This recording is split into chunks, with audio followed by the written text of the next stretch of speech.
Hello, I'm Anthony David Hobbs, and well, I'd just like to point out that here we have stormtroopers.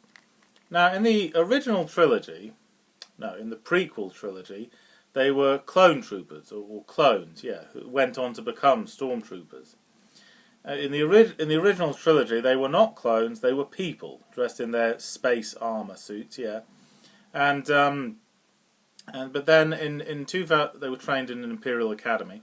Then in 2004, George Lucas changed this twist and said, no, they're clones in the original as well. Then this twist was changed back. So until further notice, in the original trilogy, stormtroopers are not clones, they're people. Yes, individuals. But what's more annoying, when they change a twist or when they change it back? Well, anyway, the stormtroopers, very iconic image here, dressed in their white armour. They have these masks with breathing apparatus on them. And that's in case when they're in a spaceship there's a big hole in the spaceship so they can breathe, yeah. At no point does that ever happen in the original trilogy, but what the hell, it doesn't matter. They're always prepared and they look really cool. And this is a review of the first Star Wars film, just called Star Wars. Well, no, its title in full is Star Wars Episode 4 A New Hope. But when it was originally released, it was just called Star Wars, because they didn't know there was going to be any sequels, no. So because they thought this would be the only Star Wars film, just called Star Wars, yeah. Originally the title was going to be The Adventures of Luke Starkiller, you know, but many changes went through. I'm glad, but Star Wars is a very short, punchy title, so yeah, that works, yeah. And here we have, yes, the epic adventure, the Death Star in the background and everything, yeah.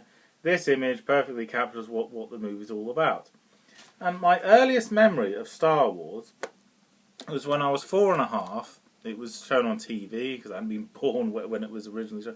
Anyway, and it wasn't the film itself. Before I saw the film all the way through, I saw a clip from the film. And it was Luke Skywalker and Princess Leia swinging over a chasm, you know. And I thought, wow, that's a cool image. That looks like a really exciting film, yeah.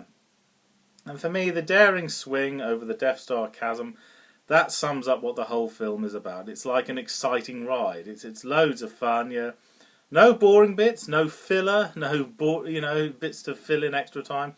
If anything, they don't know what to leave out. There's too many ideas. It bursts with ideas everywhere, yeah. And I saw it every New Year's Day. Yeah, Star Wars was always on, yeah, when I was 4, 5, 6 and 7. And each time I saw it, I noticed new things I hadn't noticed before. I didn't remember the land speeder. I didn't remember the X-Wings. I didn't remember the Force and the lightsabers. No, it's a lot to take in one go, yeah. But the first time I saw it, I remember I enjoyed it. I understood enough to really enjoy it, and I liked the visuals and everything.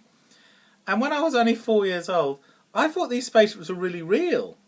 And I thought the aliens were real. I was too young to know what's normal and what isn't. I thought humans and aliens interact on a regular basis, you know, so they got some actor aliens to be in the film or something.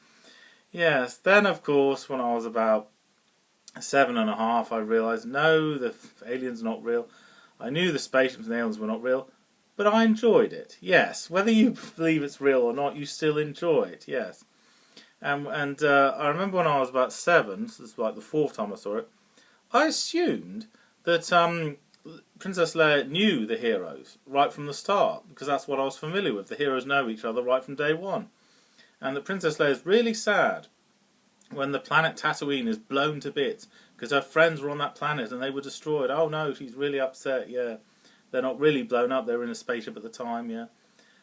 And then, of course, when I saw the movie years later when I was 11, I thought, no, you've completely got your facts wrong there. It was not Tatooine, it was Alderaan that blew up.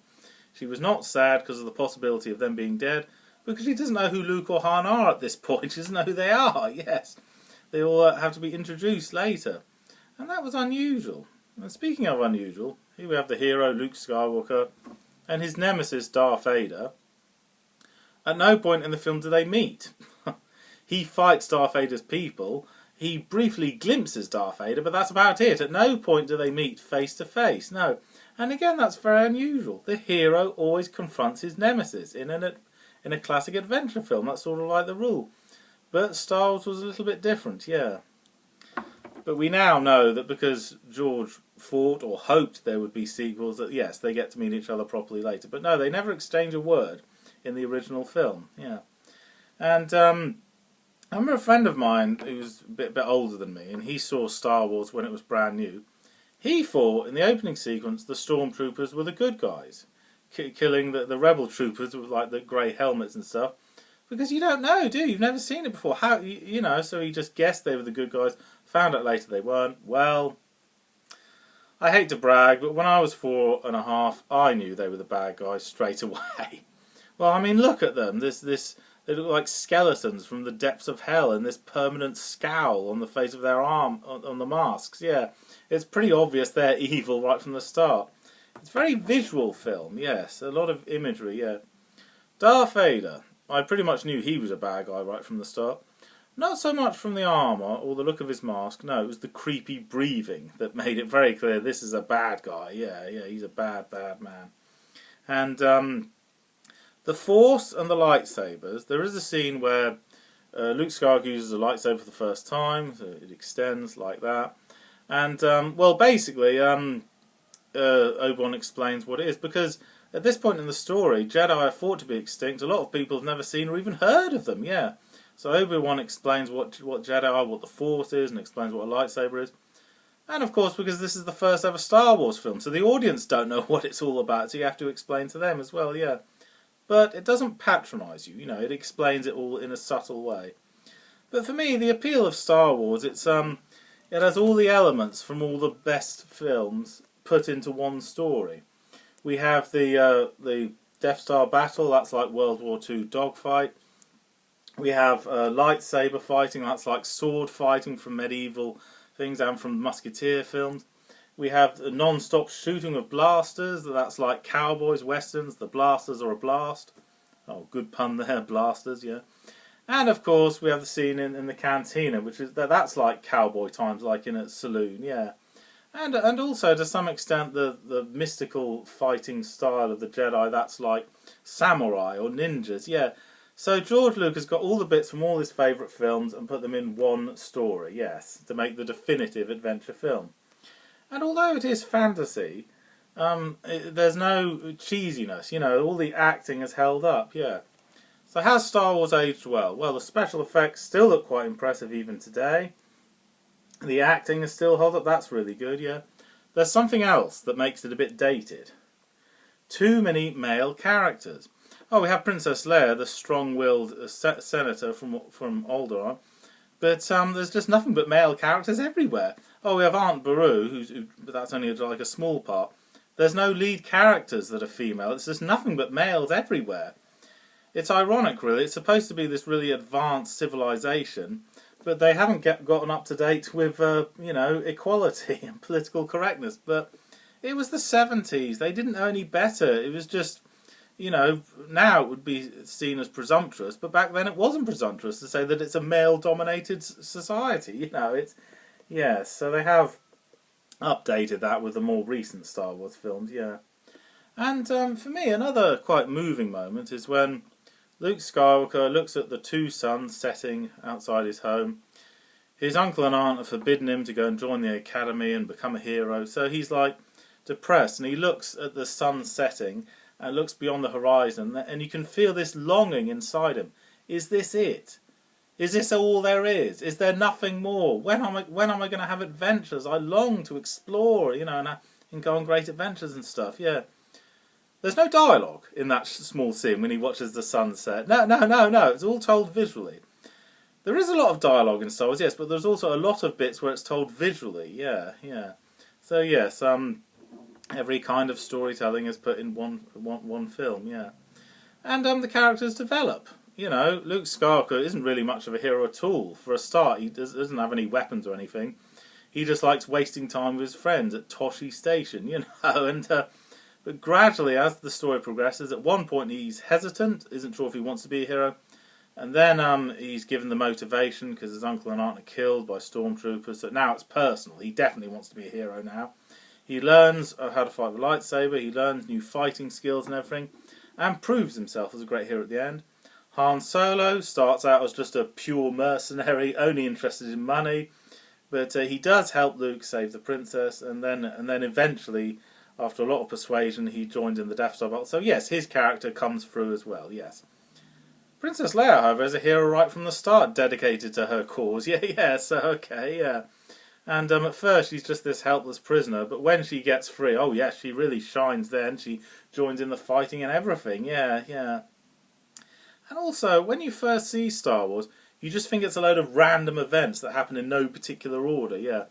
But when you've seen it a lot of times, then you realise, no, all these events are connected right from the start. Like in the opening sequence, the Star Destroyer's after the rebels because they want those Death Star plans. That's what all the fuss is about, yes.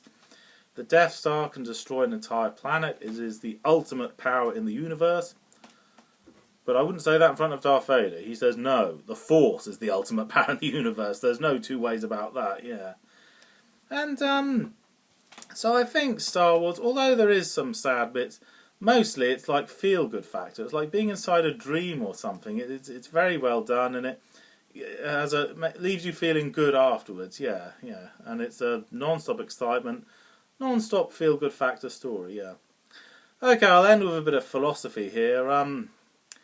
Star Wars was more than just a movie. No, it revolutionised the toy industry. Now, toys had fantastic detail. Toy manufacturers had really big budgets because the thing was popular enough, yeah. It revolutionised the way toys were made. Computer games became much cooler. Special effects became much cooler. People's expectations were much higher for effects in films and TV and computer graphics, and just everything became more advanced because of Star Wars, yes. So it was more than just a movie. It was like a pioneer of modern entertainment, yeah. And it was perfectly timed, yes. In the late 60s, early 70s, science fiction films all about like a gloomy future, like a post-apocalyptic story, and yes, and you can't trust anyone. Very pessimistic science fiction, yeah. Whereas Star Wars changed all that. This was a science fiction that was real feel-good factor stuff, yeah. Lots of great stuff to look forward to, lots of cool vehicles to go around and everything, and exotic planets to visit. Yes, it was perfectly timed, this really cool feel-good factor science fiction adventure story. So if Star Wars had been released, say, a few years earlier, in 1971, would it have been a big hit? Probably not, no. By 1977, people had had enough of these gloomy sci-fi films, and they were ready for a change, yes. And the bit when Obi-Wan Kenobi's explaining what the Jedi are and the lightsaber, he's saying there was once a time when there were great heroes everywhere, lots of Jedi. For over 1,000 generations, the Jedi Knights were the guardians of peace and justice. And for me, that's like a metaphor for what was happening in real life. There was once a time when movies had lots of feel-good factor action-adventure films, but all that's pretty much died out now. Well, now's the time for that genre to be resurrected, yeah. So yes, Star Wars made a huge difference, yeah. And I still notice more things about it even to this day. So if you've never seen a Star Wars film, this is the one to see first, definitely. It perfectly introduces you to this fantasy world. Okay, thank you for watching. I'm Anthony Hobbs, and I'm never bored.